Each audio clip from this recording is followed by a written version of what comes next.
This is Realty Talk with Ellie and Galen.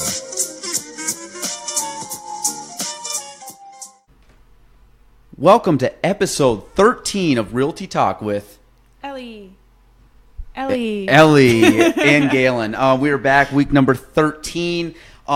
This is a big episode, folks. I'm super excited, and I won't be the one to tell you why we're super excited, but Ellie will be the one to tell you why we're super excited on this episode.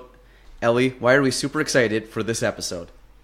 I had my first offer accepted. Boom. So, for people that don't understand real estate and are thinking that real estate is kind of like this, actually a couple things I'll mention, but one, people that think that real estate's easy and you come in, Ellie has just started basically her 4th month. Mm-hmm. She got her first offer accepted. So what people usually think is that real estate, you're going to come in, you're going to kill it on day one. I'm very upfront and honest, right, Ellie? That is not the case. You got to bust some ass first. Yes, I'm very realistic for new people coming in that it's just not going to happen overnight. And what happens too in real estate, because we are commission based, we still have to wait for it to close. So we still have roughly, about an 8-week window for it to close. So does Ellie get paid right now? No, she gets paid when it gets accepted or when it actually closes. So really, Ellie's going to be going 5 months of real estate without getting paid, which happens to everybody that gets into real estate. Eventually, you get to the point where you have, a steady pipeline of deals, so you're just getting paid on stuff you did 2 months ago, and you're just working for the future. I know it's kind of a weird situation, but eventually it's fine. You get to the point where you can sustain it. Now, the good thing is Ellie got her first deal accepted over a month before my time. Like, meaning I started the same month, and it took me until May. And so that's good. So Ellie is actually already a month better than me. So Ellie, kind of go over, not without going into too much detail. Obviously, we want to kind of keep, certain things, confidential. But, kind of just go in, where'd you meet this person? How'd you meet this person? And kind of give us the whole rundown of the deal in a sense without going into specific numbers and names and things like that. Well, I connected with this person at an 80 KYP event, and I think it was her first one. And it might have been mine too, actually, now that I think back on it. Was that long ago? It was a while ago, yeah. I wasn't even necessarily interested in real estate at that time. I just met her, and she was really great, and she's a really sweet girl. And cool. We just kind of, hit it off. And yeah, and what was the other...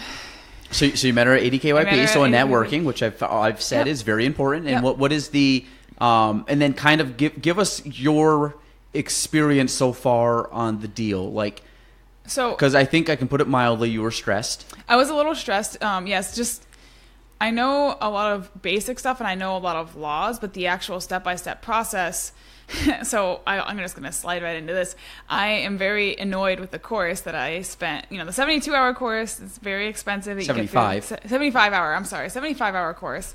And I had passed this test and whatnot, and not a single thing in that course, not one item have I utilized since I would say, sure, the don't discriminate stuff I've used, but I would have used that with or without the course. That's just basic human decency, but there's not a single useful thing in that. And, now I'm going through this closing process and leaning very heavily on you on helping me through it, because nothing in it is in the course. It's totally impractical and useless. See, I'm slurring my words because I'm angry.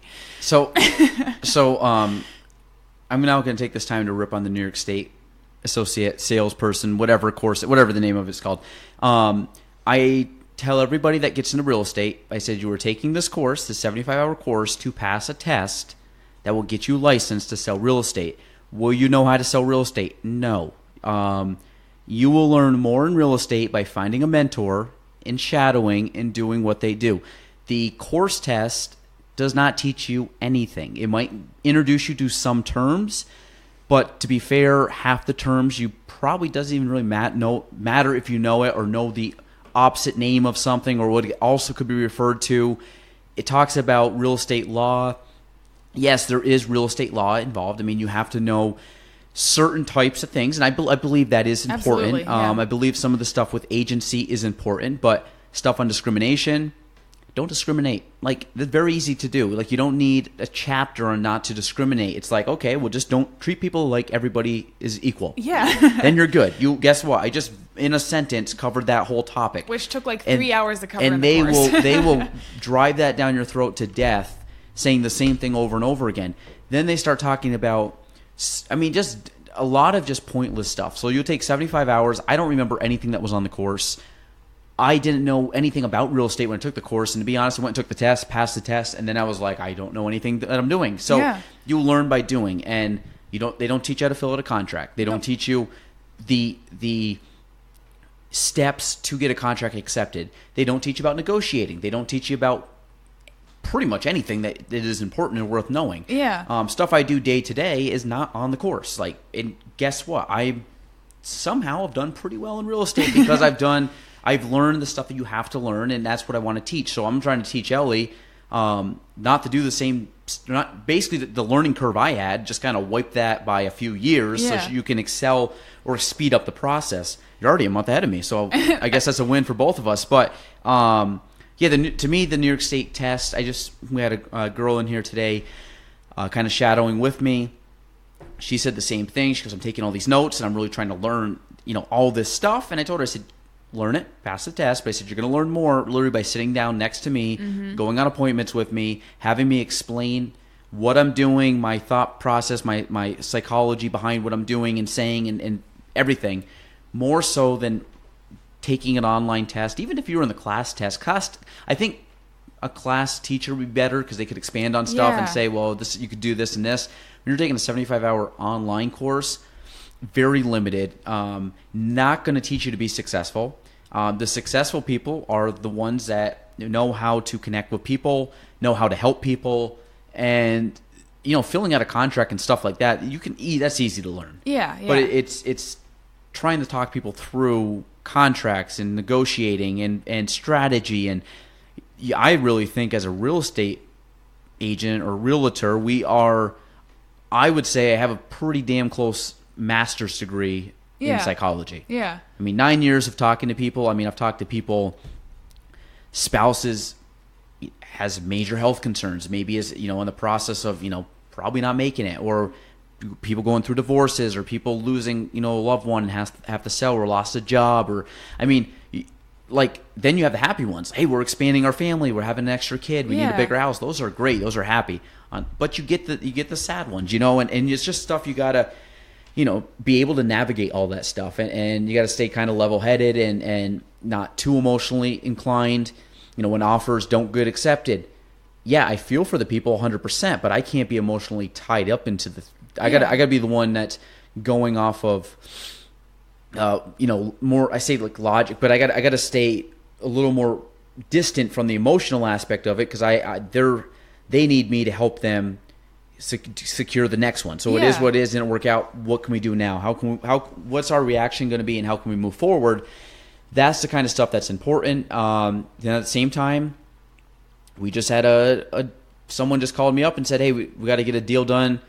This is what's going to happen. You're going to make less money on the deal, but you're going to get the deal done. There's no way in hell I'm saying no.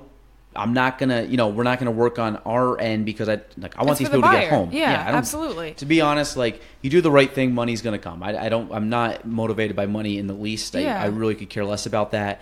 It really comes down to how am I affecting the people. So guess what? When I get done this podcast, I get to call these people up and say, guess what? You got a house, which is cool. And that's exciting. And I think a lot of that is.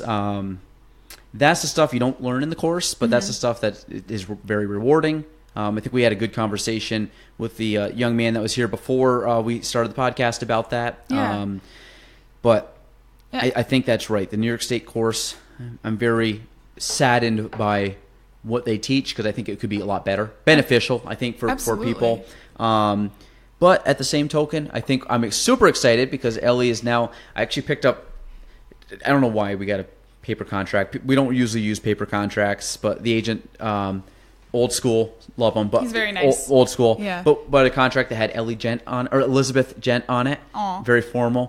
But I was excited. I had to pick that up for Ellie today, but I was excited to see that. So I will let her see the first official. Maybe we'll make a photocopy of it and let you keep it. Keep it forever. Frame it.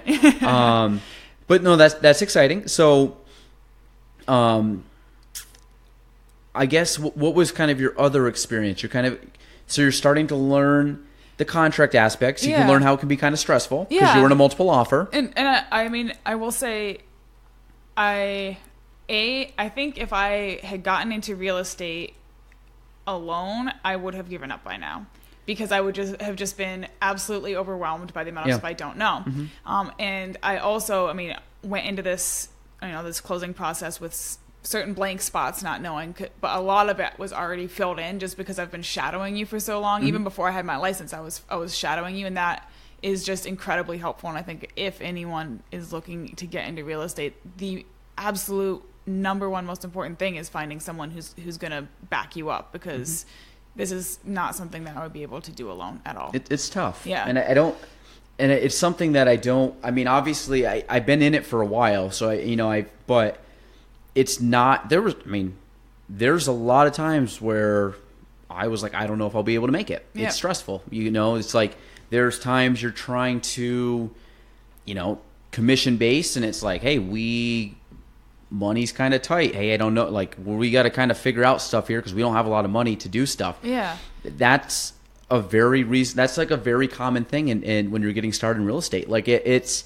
I think it's one where you got to just kind of keep the belief that you're going to succeed. And I'm kind of big on that. We kind of talked about, just really grinding it out and just having that self-belief that you're going to succeed and that you're going to be able to accomplish what you want to accomplish. And I think as you start getting certain things, you start accomplishing certain things, that just gets bigger and bigger, but it's always something you're working towards. Yeah. And for you, like I said, when I was talking before we got on the air, when I started, I wanted one, like I was looking how to get one deal, which is you right now, like getting one deal. Yeah. And then that evolves into me now complaining that I need to get one assistant. Like, I mean, it's like different levels, but it's gotten to the point. Yeah, you build up, and I think that's the fun part about it. Yeah. But I like, I guess, when you like go back to basics, it's kind of nice seeing this is like Ellie is truly the first person I've ever really put time into as an agent. Because, I mean, I've never really been in a position to like hire someone or bring someone on or try to get someone up to that level. Now we have a few people that will be coming on, but like Ellie is by far my first mentee grasshopper. Yeah. But it's kind of cool. So like I find that like your success, I was more excited. I mean, I didn't tell Ellie this, but the day that she got one of her offers accepted, I had two accepted, but I didn't tell her that because it's like, but it's one of those things. I was more excited for you getting your first than, I mean, like which stuff like that is just exciting for me because I knew how much you were excited, and I was more nervous texting you like that morning. I'm like, let me know how it goes. Yeah. I was like dealing with my own stuff, but I was more excited. I'm like, Ellie, come on now. I want to make sure this gets together. Like, I don't know why I was way more excited on hearing that your offer got accepted than mine. But I think that's good. So I think that you're going to build off of that. And it gives honestly, you momentum a little bit, right? Absolutely. A little jump in your step, kind of like that you can do it. And I think that's the awesome thing for my buyers too. And going forward is just knowing that even if there are gaps because I'm new, that they're still going to get the absolute best possible service because through me they have your help too. So like wherever I can't help, they still have. Yeah, I'm making Ellie do like 70%, 80%. I'm like the back end. I'm like the Wizard of Oz, whispering over her shoulder just to make sure that fairy godmother. Yeah, fairy godmother. Make sure everything is kind of in line. Just like Ellie, actually move that there and dot that. Get on my shoulder. Cross that T and dot that I. But everything else, for the most part, I attribute 95% of that deal towards you. I think I just helped you fill out a couple things on the contract. You helped me mostly from panicking. That's the biggest thing. Maybe that's it. Maybe talking you off the wall. But overall, I thought you did very well. Thank you. I was excited when you said that you were kind of just getting into that point of, hey, I think they're gonna make an offer, and what do I do? And I'm so excited. So, but it's cool. So now our goal is just make sure that it gets closed, and I think another good goal of yours is before this one is closed to try to put another one under contract prior. So that gives you about 8 weeks. I think you can. I think I can. I've been seen it coming through. Yeah, and I think you've been consistent. I've kind of checked top producer, and you've been doing well on that. There's some, I've kind of, I can see what you're doing, and like it looks pretty good. Not as consistent as I'd like to be, but but I think daily, at the end of the day, you stay doing it daily. Yeah. that's one of the biggest things. I mean, I know I call it the snowball effect, but like it's just doing those small, consistent actions every single day. Yep. And you might think that it doesn't mean anything. And I've thought that before. Like I say, thought that, but like there's times where I'm like, I'm not going to call that person. Even today, I'm like, why am I going to call that person? They're looking at this, that like it's just not the odds that maybe happens or whatever is not probably going to be great. And you know, in the back of my head, I get guilty. I'm like, well, what happens if you call them and they're looking for this, and all of a sudden they turn around and it was a mistake, and they're actually looking for something else, or they buy this, and then down the road you got to set. Like, there's so many things that happen. So I will pick up the phone and I will make the call, and I do that a lot more than like. I mean, not even just like once in a while. I mean, that happens all the time. Where probably weekly, I get one of those where I'm like, what? They're looking at this house, but like. Okay, I'll just you know what I mean. You don't want it, but then it's like, no, I'm going to call them. I'm going to do the small steps. You never know what's going to lead to. And even going over some calls today with the agent that was shadowing, or future agent that was shadowing, I was telling her, I'm like, this person just said they're not doing anything for 4 years. I said, can I call you next year? She's like, yeah, that's fine. I'm not going to buy anything. I'm not going to sell anything. Yeah. But guess what? I'll call her next year. And I'll call her next year. There's one guy I contacted today. Talked to him. Last time I talked to him was 2016. Wow. I've been leaving message once or twice a year for 2-3 years. Picked up the phone and he started laughing. He goes, "Hey," he goes, "Yeah, how you doing?" He goes, "Well," he goes, "I can." Basically, his whole conversation was, "No, we're still planning on doing it. We're getting closer to moving up there from out of state." And he goes, and then he kind of ended the call. He's like, "I really like how your tenacity or something like that." Like here's I mean, I could have. He told me he was years away. I could have just been like, screw it. I'm not going to worry about it. It's an investment. And, I've done that all the time. And that's why I have a pipeline that I do. It's like people that are buying homes now or selling homes. Like I've talked to these people for years. I mean, and that's something that you'll find like all of a sudden it's 2019. It'll be 2022 and you'll look at somebody like, oh my God, I've been talking to them since 2019 and now they're looking at homes. Yeah. You got to be consistent. And I think in real estate, a lot of agents, if it's not now, they just throw it to the side. Like it's like a scrap. Like I'm like, I had a lady today. She's like, I don't think we don't have any money saved up and our credit score is X. Okay, cool. We're going to do this. I'm going to call you in 6 months. Like she will buy at some point. And I don't look at her buying as I'm going to get a sale. I'm looking at it as this lady wants to buy a home. And you're going to help her. And I know I can help her get into a home. It won't be in 6 months. It might be in 2 years, but I will help her get into a home. But I'm not going to give up on her because I had another lady today, husband's not in good shape, has unfortunately a bad medical condition. And, you know, kind of one of those deals where I know at some point, and she knows it too, she's going to have to downsize. Unfortunately, like a bad reasoning, you know, or unfortunate reasoning. But I'm not looking at it as I'm going to call this poor lady up. No, I look at it as, hey, say 2 years from now she needs to downsize. I've now been able to establish a 2-year relationship with this lady. Yeah. Where when that time comes, that's one less thing she's got to stress about. It's she can say, I already know who's going to take care of the house. I already know. I'm going to call him up. He knows the situation. He knows what I need to do. And I will be able to step in and provide a service at that point that I know that, to me, I'm taking basically, I think, a big burden off of her shoulders. Absolutely. By being able to establish a relationship. And I say 2 years. I mean, I've been already talking to her for 1.5 years. Yeah. So, I mean, she's going to have a solid, 3-4 year relationship with me that knows the situation, that knows everything, that I can be able to step in and help her when the time comes. And that's what I always look at is if you're coming from a position of, if you have the belief in yourself and you know you can help somebody, then I just think that anytime I call somebody, depending, you know, obviously on their situation, I really come from how can I help? I know I'm very good at what I do. Mm-hmm. I know I can help people. I know they have a service that they need done. Like they need to sell the house, need to buy a home, whatever. Yeah. I know I'm very good at that. So I'm basically coming from a position of like, I know I can help you. Yeah. And that's my belief on most of the conversations I have with people is like, I just know that I can really help you out. Now, if you don't want to use me, that's totally fine. Like, it's fine. I'll move on. It's not going to devastate me. But at the same token, I think by being consistent and coming from a place of helping, and you are just slowly starting to do that by bringing people on, and even if you don't know a ton, just say, hey, listen, I don't know. Let me ask. But I have the best in the business. Well, I mean, that's what I used to rely on my dad all the time when I was on. I was like, I don't know. Let me I never told anybody, even to this day, if I don't know something, I will say, I don't know. Yeah, I will find out. Yeah, I will find out. I will ask who I need to ask. I make sure I'll get you the right information. Yeah. I don't know. I'm not going to lie to you. I'm not going to make it, I'm not going to appear that or try to make it seem like I know what I'm doing.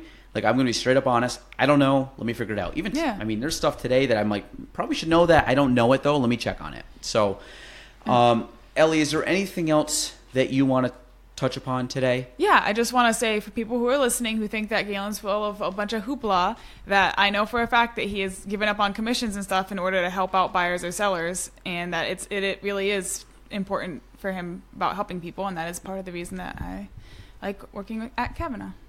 Thank you, Ellie. That was nice. That was a good plug. But yeah, no, I think if you care about other people and do what's right for other people, you'll you give what you get. Yeah, it comes back. Karma's a real thing. So I think we're going to stop there. Congratulations, Ellie. This is a really big step for you. I'm actually I'm probably more excited than I exude over this microphone, but I'm very proud of her. So I guess for Ellie and myself, that is episode 13 of the 14. 13. Oh. I was almost going to say Galen Trombley Show. Episode 13 of Realty Talk. We're out.